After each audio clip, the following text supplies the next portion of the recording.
I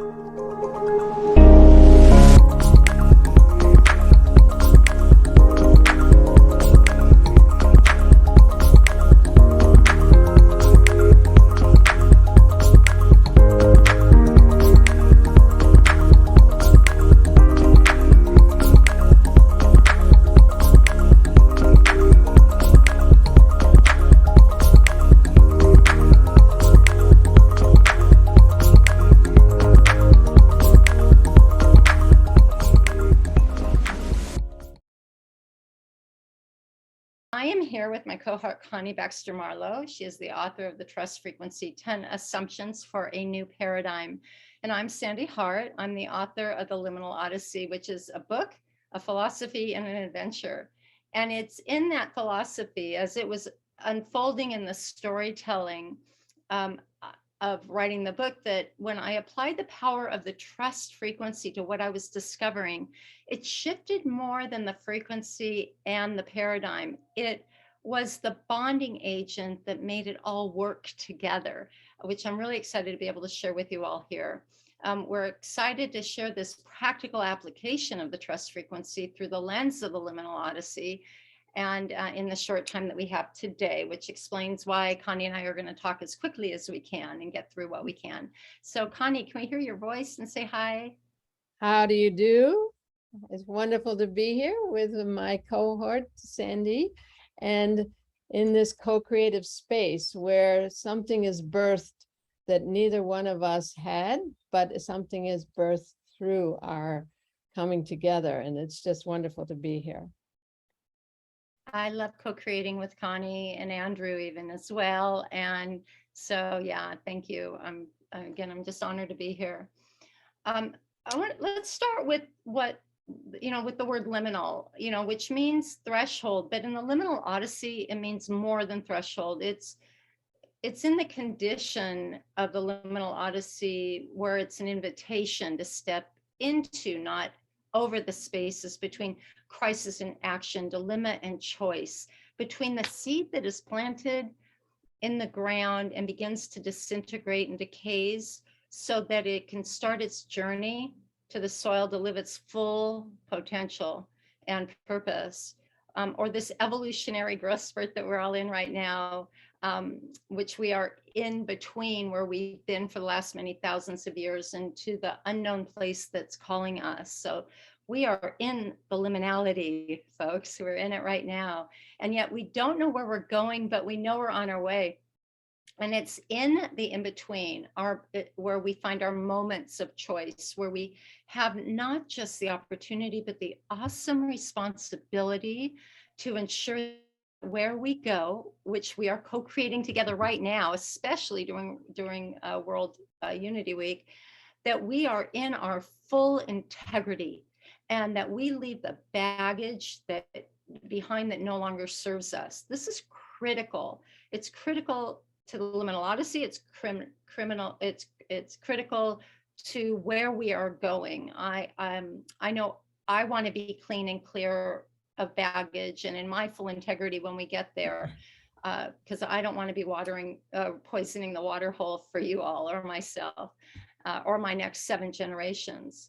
So the Odyssey is what happens when we practice and build capacity to slow down to the sound of awe and wonder about what may seem like mundane or insignificant moments, and apply practices and skills, and most of which you already have. We all have skills to regulate, to process value systems and tools that help us, just be the spiritual activists that we are.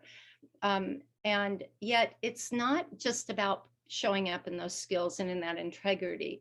It's about what happens when they work cohesively, when they're practiced so that they become who we are.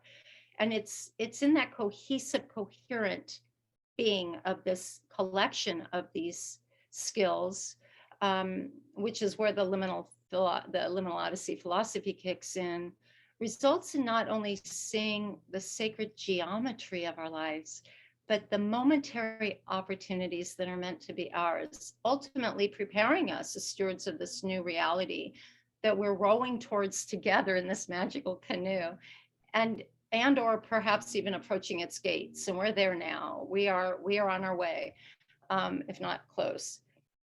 And again, I know I don't want to poison the water hole when I get there. So, this book I wrote for me, and it's my practice, but there's room for your skills too. And it's as easy as showing up and fulfilling our divine assignment, our soul's purpose, so that when we use our life to free our soul, those moments of insignificance become insignificance. And as we go on here today, I'm going to be illustrating the skills that I've outlined. And again, there's room for your skills as well. But again, it's how we use them as midwives or co-captains of this rowboat where we're going together. And we're going to show you, Connie and I, what happens when you apply the trust frequency to any condition. And we'll demonstrate that through the liminal odyssey. And while I will present to you a host of skills that I've outlined as important in a part of my book, the most important skill that I think is essential as the bonding agent for them all is the trust frequency. So I'm going to stop talking now and have Connie come here and tell you all about the trust frequency. And shall I bring up the PowerPoint, Connie? Sure. Well, in a minute, I'll just okay. say a little something.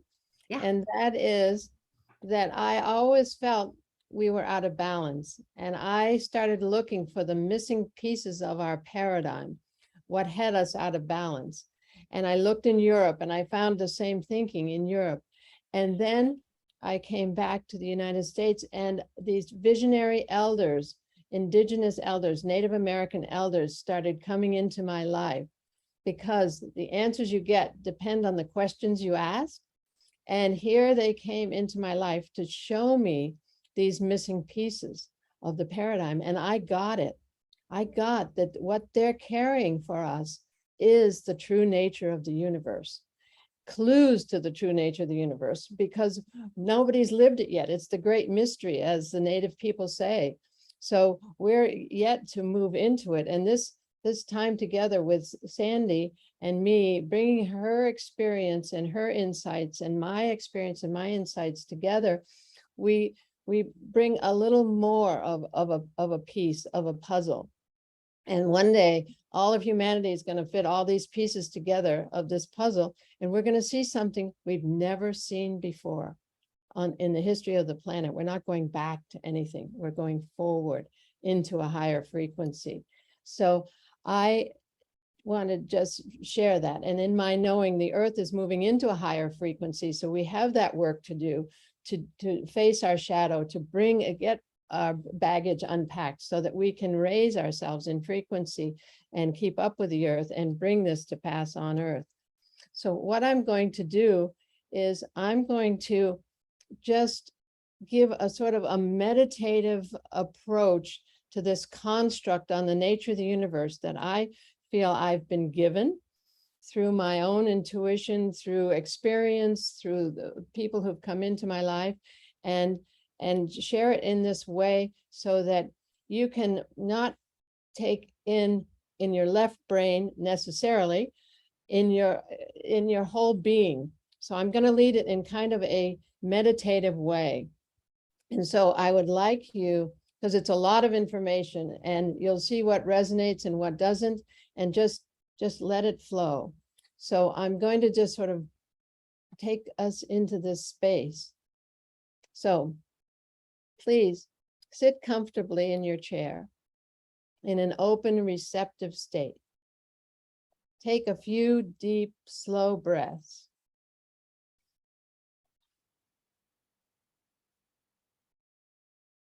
Focus on your inner knowing, wherever that manifests for you, in your heart, in your body, in your right brain, in your left brain.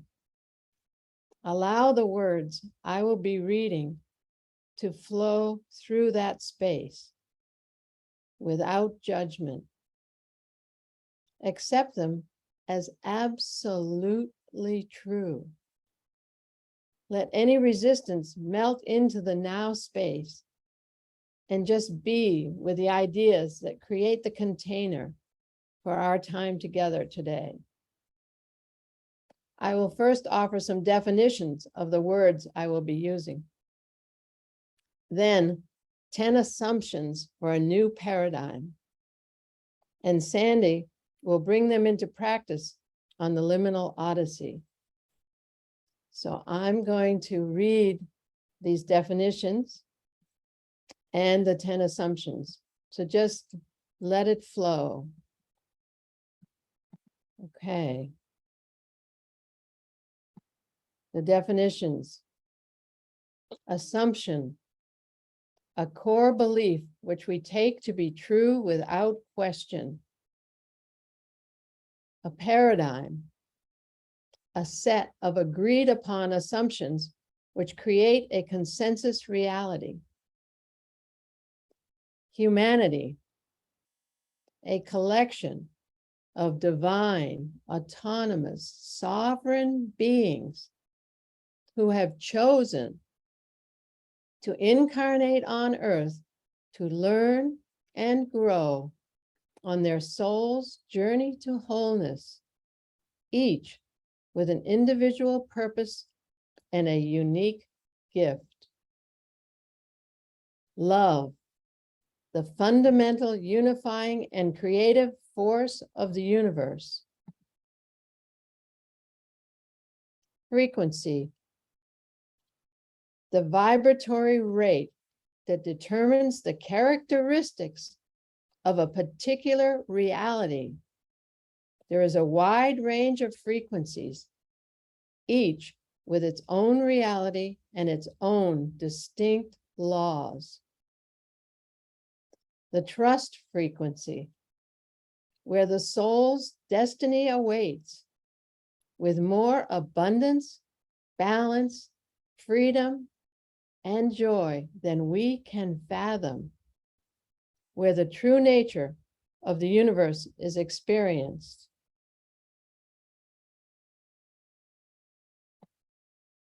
Free will, the right to choose one's frequency. Circumstance, the seemingly uncontrollable outward events that influence our decisions. Consciousness, universal consciousness, the primordial life energy of the universe. Human consciousness, the active and passive phenomena of awareness, assumption, attitude, attention, alignment, action, and allowing, which determine our frequency. The universe, all that is, both manifest and unmanifest, also known as God, Creator, Atman, and so on. We call it the conscious, loving universe. That's beautiful, Connie, and I'm back now. Pardon? Oh, and I'm back now. Yeah, you're not coming in well, Sande. So I just want to let you know that was beautiful. You're breaking up. So the trust frequency. I'm going to read the 10 assumptions now. Beautiful. We live in a conscious, loving universe. There is only love. The universe loves us unconditionally. It gives us everything we ask for. We create reality by the power of our consciousness. The 7 A's of consciousness: awareness, assumption, attitude, attention, alignment, action, and allowing determine our vibration, our frequency, and are our requests to the universe.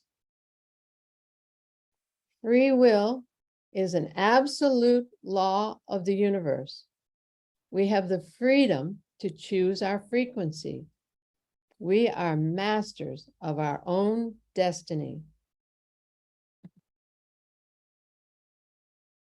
Circumstance guides us on our journey to wholeness. There is only now, this precious present moment. Living trustingly in the now, we experience the true nature of the universe. All of creation is one. Separation is a man-made illusion. We are the conscious, loving universe.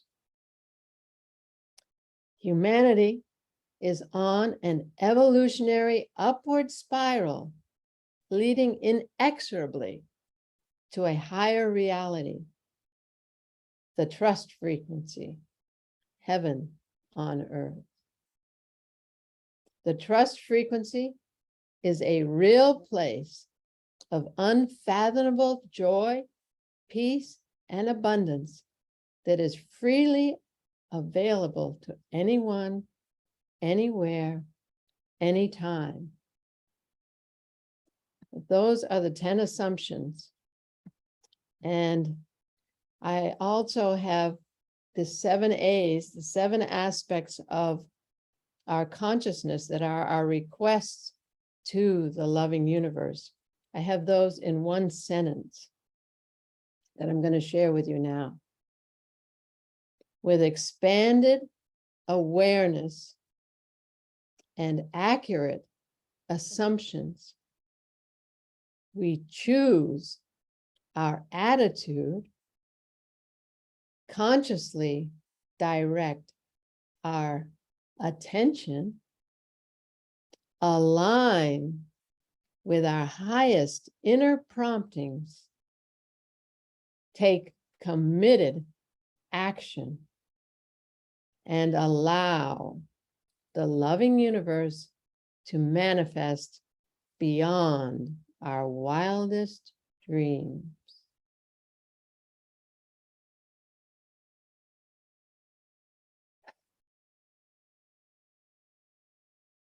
So just breathe all that in and let it be in your being. And let's see, have we lost Sandy?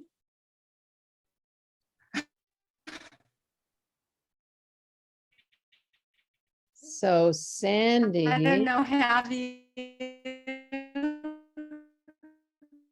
Sandy has disappeared. So let's see here.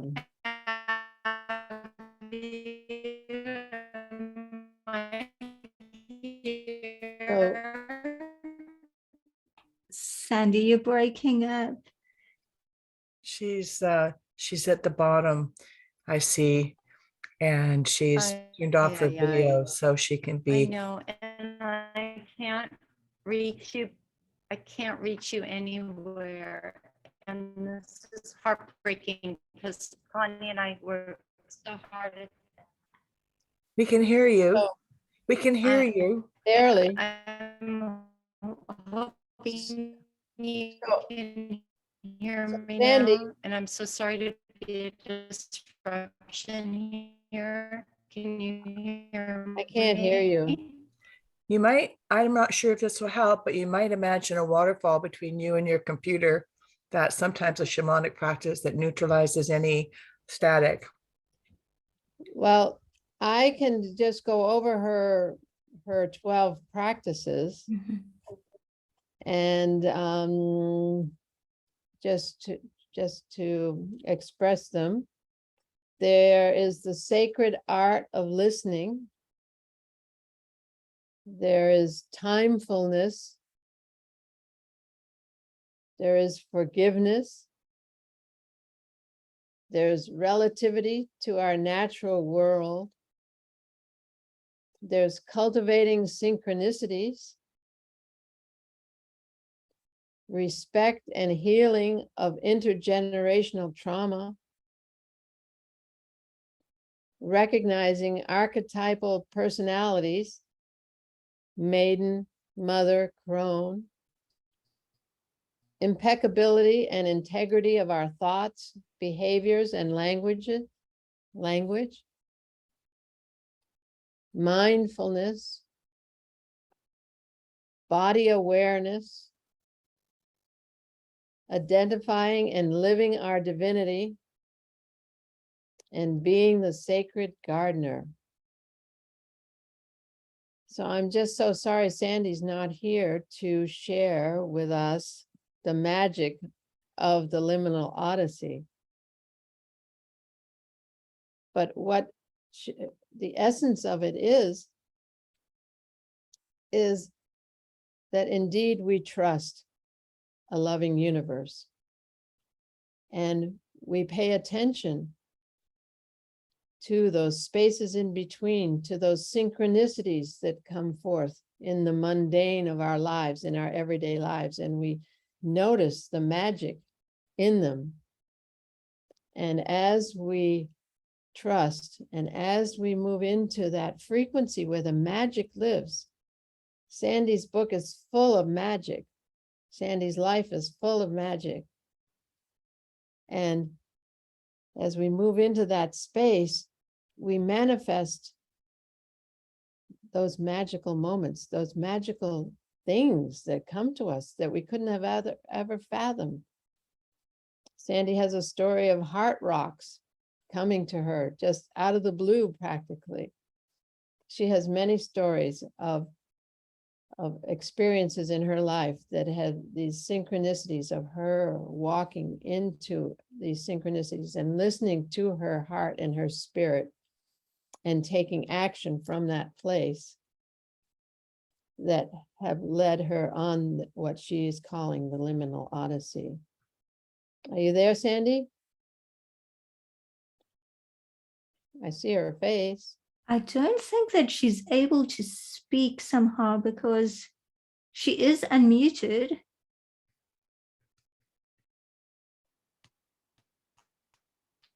So she wanted to share how she has applied the trust frequency principles in her life, And- each of those 12. and please Sandy, you're breaking up again. everyone The connection's really bad. Yeah.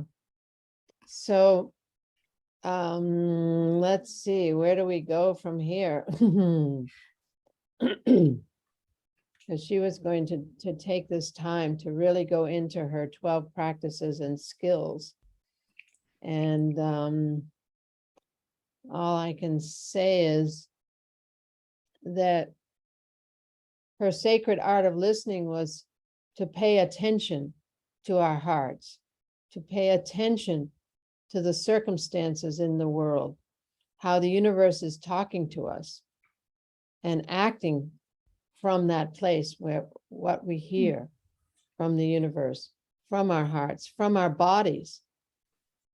She has an amazing story of when she activated 100,000 people at the Sunday, Peace Sunday in 1982.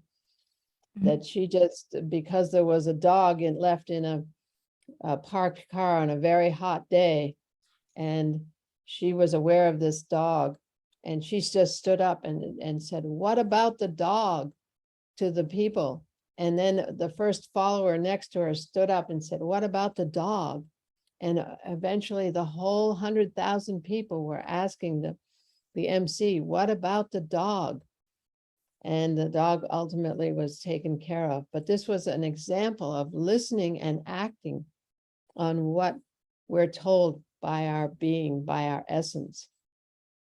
Yeah. And then she speaks of timefulness, of this Chronos time and Kairos time.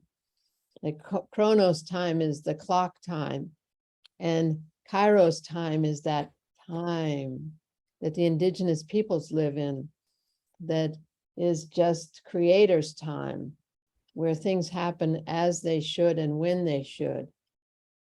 And then there's the forgiveness, which is forgiving ourselves and forgiving all of creation for what we have perceived to be unconscionable acts towards us or towards the universe, towards others.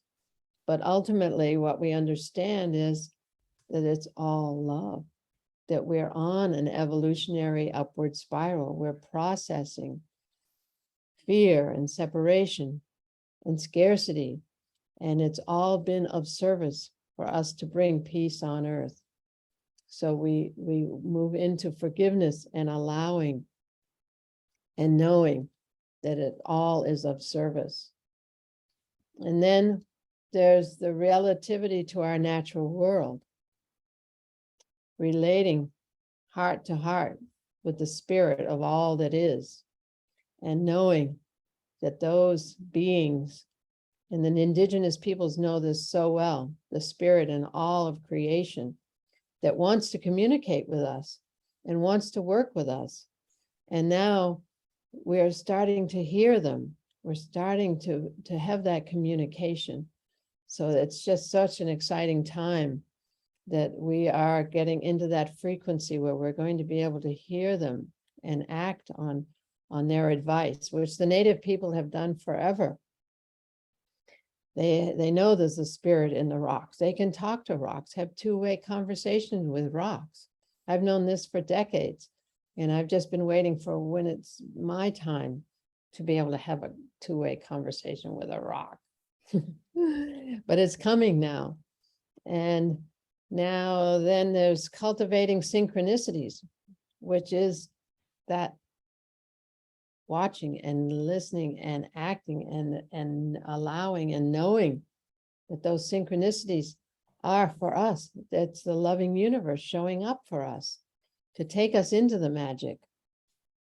And then there's respect and healing of intergenerational trauma, which is so key for us in these times on this journey to wholeness that we're on, that we must heal our hearts and our spirits and do this work so that we can go into our hearts with all people and all of life.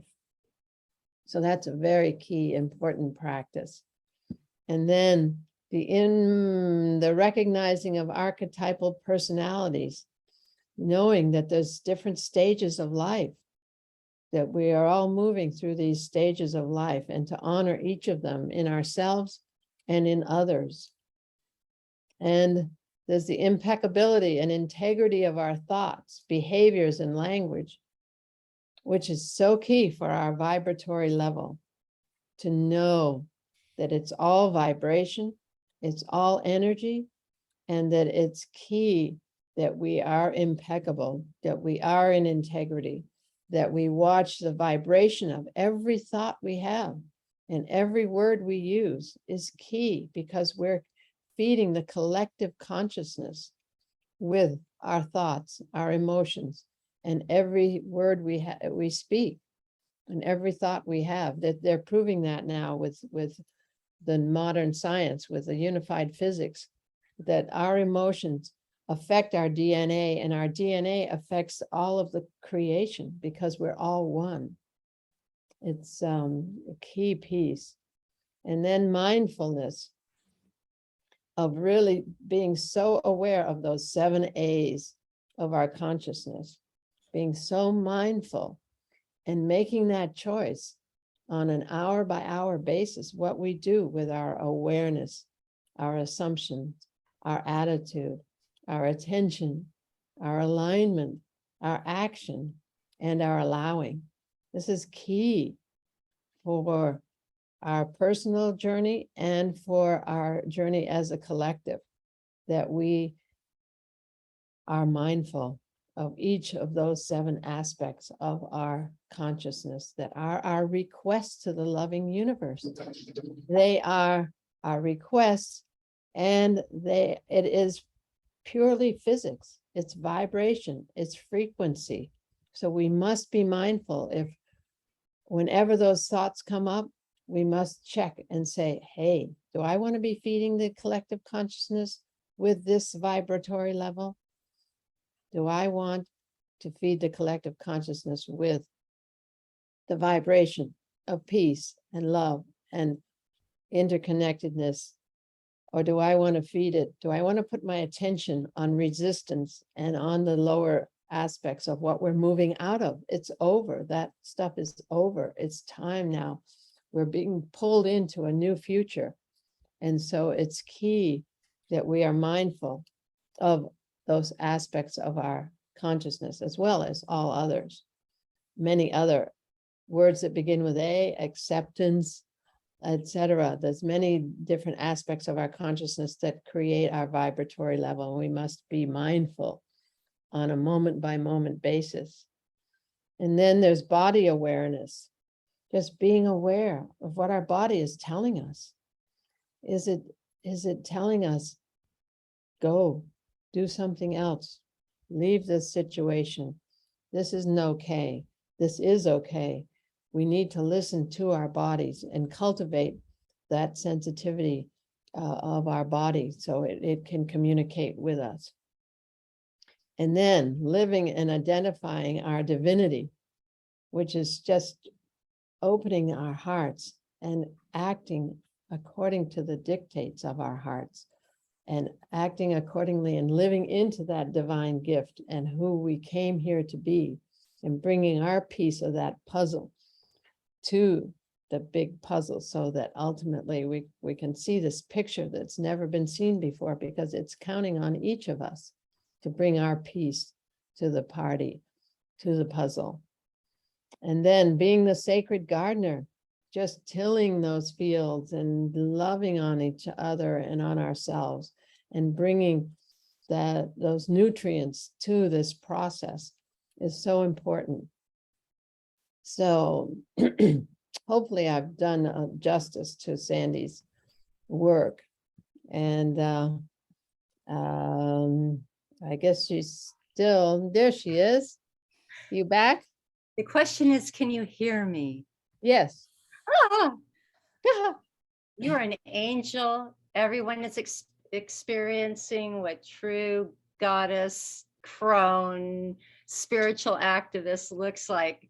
We got each other's back, and Connie's got mine. And yes, forever in and out, first time in years, my entire internet went down in the whole neighborhood. So thank you.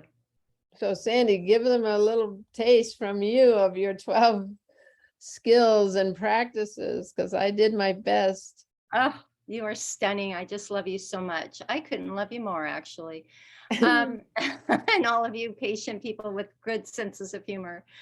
The skills, which are so, again, let me just say before my internet drops me, that they're confluence when work together, and they're building blocks. That's what's so important, that we practice them, practice through neuroplasticity. We create them as habits. They become who we are. We shift the culture. This is how we shift culture. It's nothing more than a collective agreement by all the citizens. So that starts with us. So it's inside, outside job. It's enlightened self-interest at its best.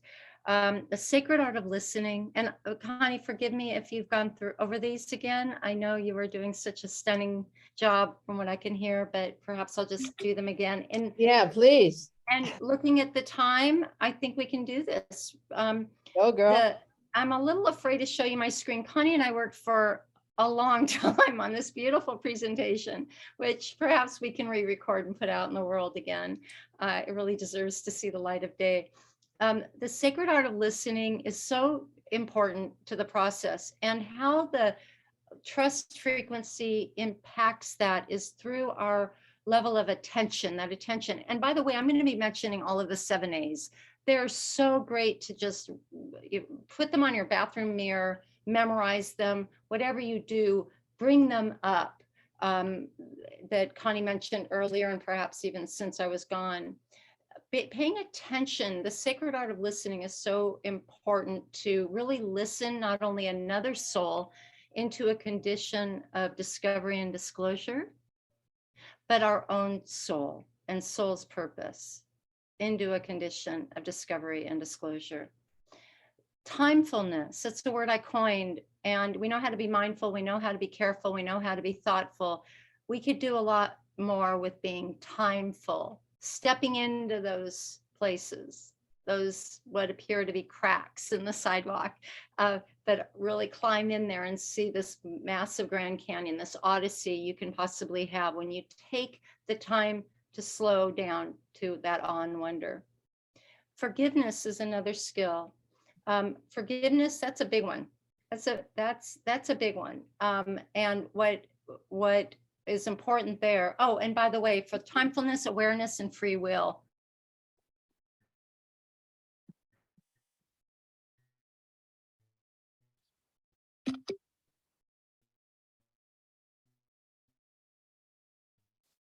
You're gone again, Sandy.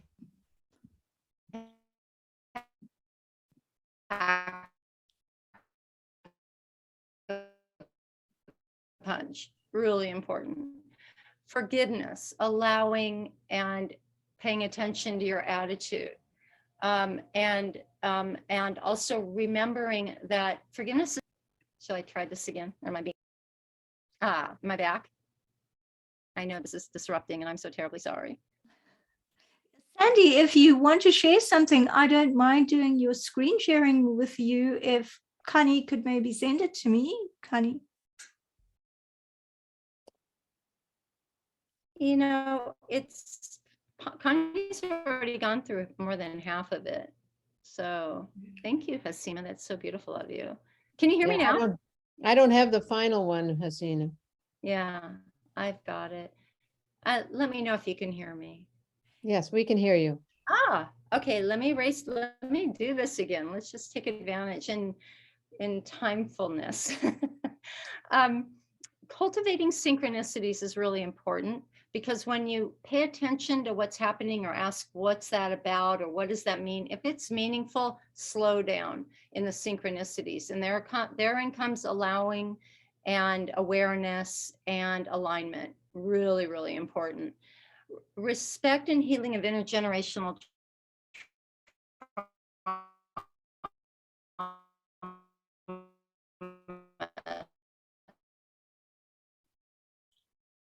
You're breaking up again.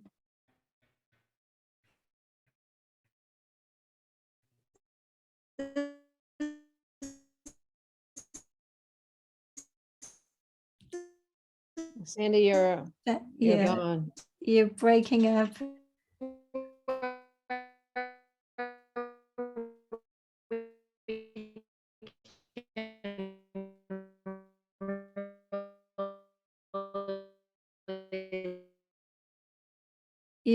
You're breaking up, Sandy.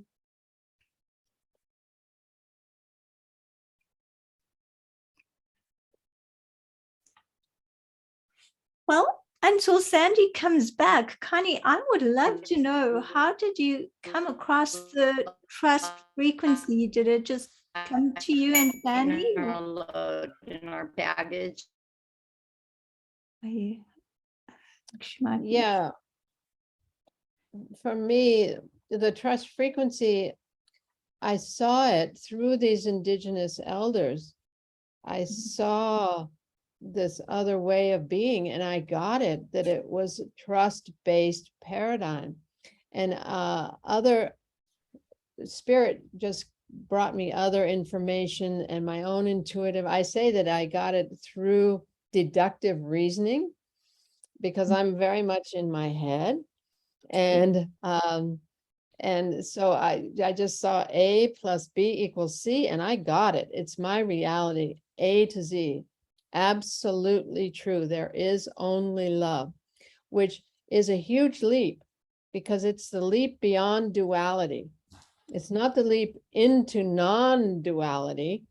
It's the leap beyond duality, beyond right and wrong and good and evil, into that field that Rumi speaks about. Out beyond right doing and wrong doing, there is a field. Okay. And he describes that field, and he says, you know, words just don't even describe it. And because it's beyond what we can fathom, because we're in a lower frequency, we can't fathom what's in this frequency because we're so enmeshed in that lower vibration energy.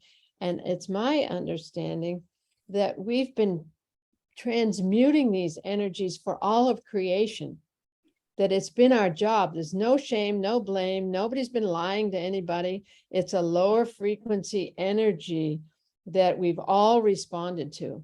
All races, all colors, all of humanity we've been doing really nasty stuff to each other, all races, all colors. So there's no pointing fingers at anyone. There's no shame, there's no blame. It's just, hey, we've been doing a great job. We've done a great job. And I got this from the native people. You know, they say, you know, each color had a job to do. There's just that eagle perspective that can see that this is all serving a higher purpose, that it's all going somewhere. And for me, it's going to peace on earth and heaven on earth. That's all there is. That's all there ever has been. That's all there ever will be, is the coming of peace on earth and heaven on earth. So thank you for asking me. That's really beautiful. The way you said it just came. You received that, and you were obviously, you and Sande. I obviously don't know you very well. I just met you a week ago, but you were in a space to receive it. How do other people receive it? Do you find that you have to be in that space, or do you feel that do you feel that when you teach people that they're able to receive that? Are they receptive? Well, it depends, I think, on people's soul level. You know, it depends. So many people say, oh, I've just always known that, and I've just never had the words for it. And then, you know, we're all at different levels in our soul's journey.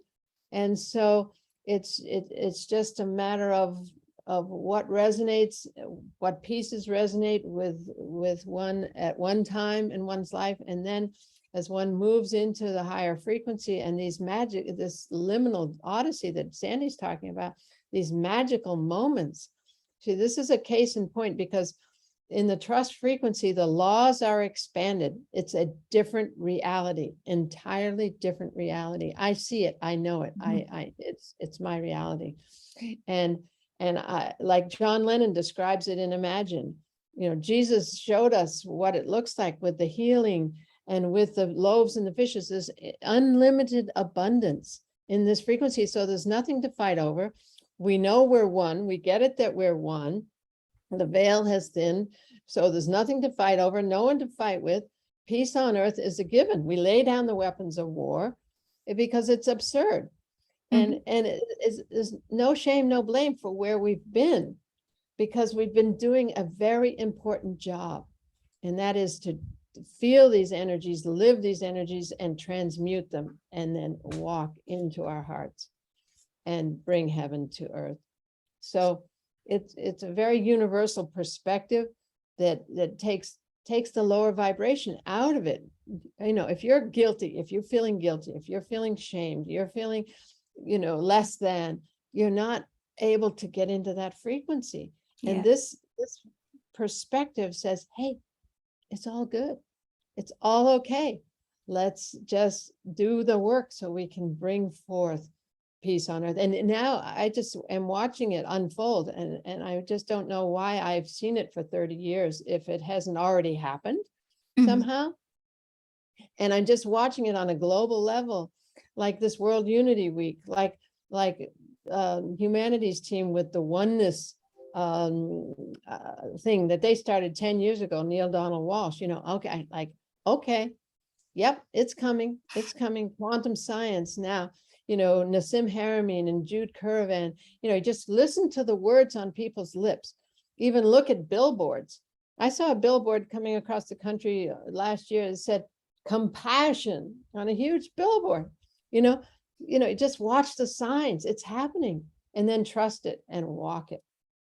So thanks for asking, sweetheart. I really appreciate that. Well, this is very fascinating. And if anyone else has questions, please just raise your hands. And we still have a few minutes to take some questions. And in the meantime, I'll ask you one more about, you speak about unlimited abundance, which I feel is so true. But we mostly have a challenge. I don't speak for everyone, but a lot of us have a challenge having that be a reality for us, because we've been so indoctrinated and trained into the fact that there isn't enough, or there's enough for so-and-so and not for me, and that kind of thing. How do we accept that abundance? Well, we have to understand that we create what we think. Okay, it's called the observer effect. So if we believe there's scarcity, then there will be, because it's a vibration. And so it's just old habit, old thinking, and abundance actually has a negative connotation, because it's connected to greed and hoarding and taking too much. But in the native way, you take what you need, and there's more tomorrow. So you don't have to hoard for tomorrow. You don't have to live in fear for tomorrow, because you trust there's more. And because you trust, there is. You see, so you have to act from that place. You have to not only think it, you have to be it and do it to get into that frequency. And we've had those way showers, and so I've known native people who have an unending pot of soup. Just keep serving the soup and it keeps coming. Okay, that's another reality, completely other reality. And the song Imagine, John Lennon describes it. Imagine no possessions. In the native way, you don't own anything. If someone likes my necklace, I know they're coming from knowing it's their turn for my necklace. They don't want it because it has value, that they're going to sell it. They want it because it matches their outfit and they know it's their turn. And I know that they know that. And so I take it off and give it to them. Okay, that's that giveaway. That's that no possessions thing that the native people are carrying for us in their ways, in their traditional ways, and in their knowing. So it's just a very exciting time to see it coming to pass now. Yeah, that consciousness is so beautiful. And before we end, and I just want to ask you, what is your most important message? And I know the tech has been a little bit sketchy, but there's value in this time that we've all spent together and the energy we've created. What is your most important message? And you can speak for Sande because you seem to know each other so well. Speak for Sande? You can speak for both of you, yes. Okay. Well, I would say that from both of us, it has to do with trusting the loving universe, because Sande's Odyssey is the actualization of that trust. She's really showing the way, and she's really firmly encouraging people to walk into that space. With the trust frequency, I give a construct on the nature of the universe, and then it takes putting it into action. And it's about aligning our heads with our hearts. And that's what the new science is doing, because our hearts know it is the true nature of the universe. It is our true nature. So we know it's just aligning our heads with our hearts and acting from that place, which the new science is giving us that permission, that foundation, because it's that old scientific paradigm, the materialistic paradigm, reductionist paradigm that separated us from our hearts and the rest of creation. So that's all that was a construct. So here's a new construct. So, and our hearts are desperate for it. And your beautiful smile is just an example of it. Hasina. you. Thank you. Well, and David, thank you for posting in the chat my keys to abundance, generosity, and gratitude. And You this got may it, not David. this may not have been ideal, but you know what? I'll bet that someone needed this energy space. Someone needed to hear those words. And I just want to thank you and Sande in all her, you know, wanting to make this work. I know technology can be a pain. So just wanted to thank both of you. And we must definitely have another conversation. Thank you. Well, thank you for stepping in.